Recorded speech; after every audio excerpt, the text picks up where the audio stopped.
This is the Equity Management Academy weekly podcast for December 6, 2021. Bitcoin. Fed's cheap talk creates deleveraging and massive bottom.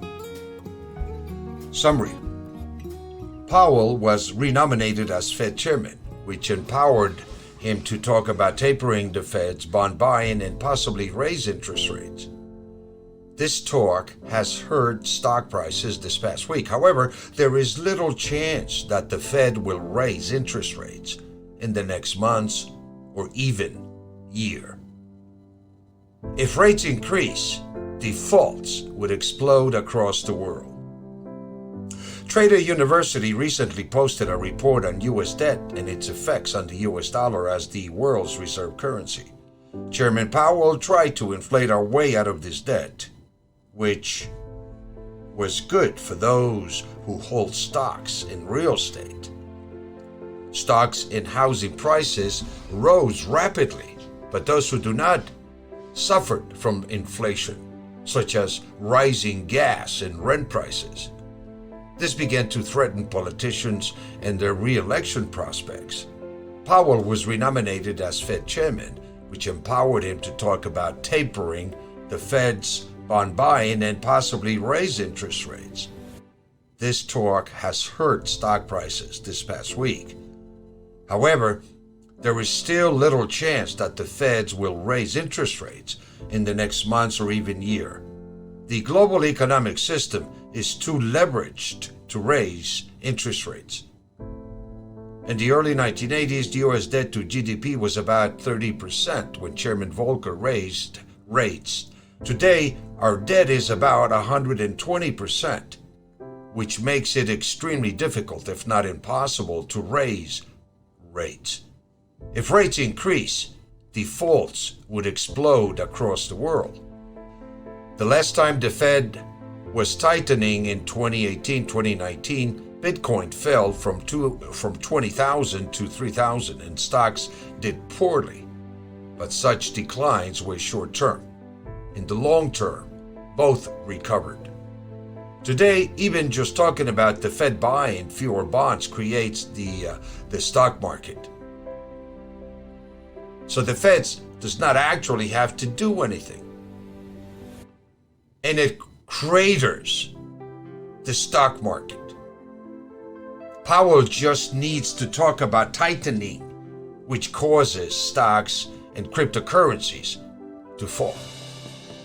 The Fed will continue to do this until something blows up, such as a stock market crash, which is impossible to predict but will occur at some point.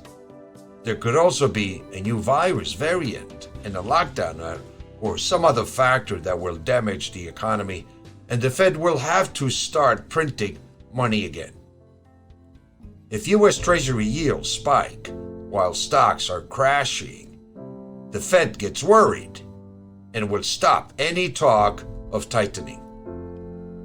There is a back and forth between inflation and deflation, with the Fed making announcements to cause spikes up or down in stocks and cryptocurrencies as they attempt to keep the economy on an even keel.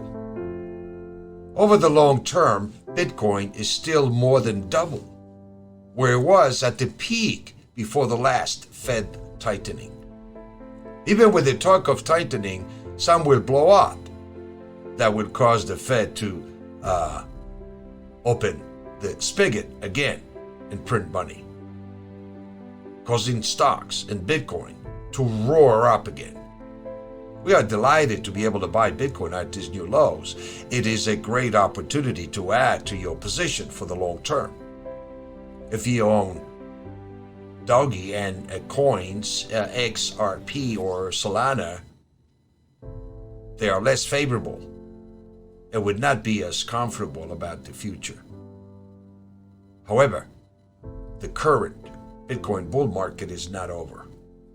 We're expecting a major move up at some point for Bitcoin. Strategy. In order to determine and identify the highest probability factor for us to enter a trade, we use the variable changing price momentum indicator. This report was written on December 1st, 2021. Bitcoin Monthly Report. Summary. The monthly price momentum of 48,644 is bullish. The monthly VCPMI of 60,300 is bearish price momentum. A close above 60,300 stop negates this bearishness neutral. If short, take profits 50,740 to 44,040.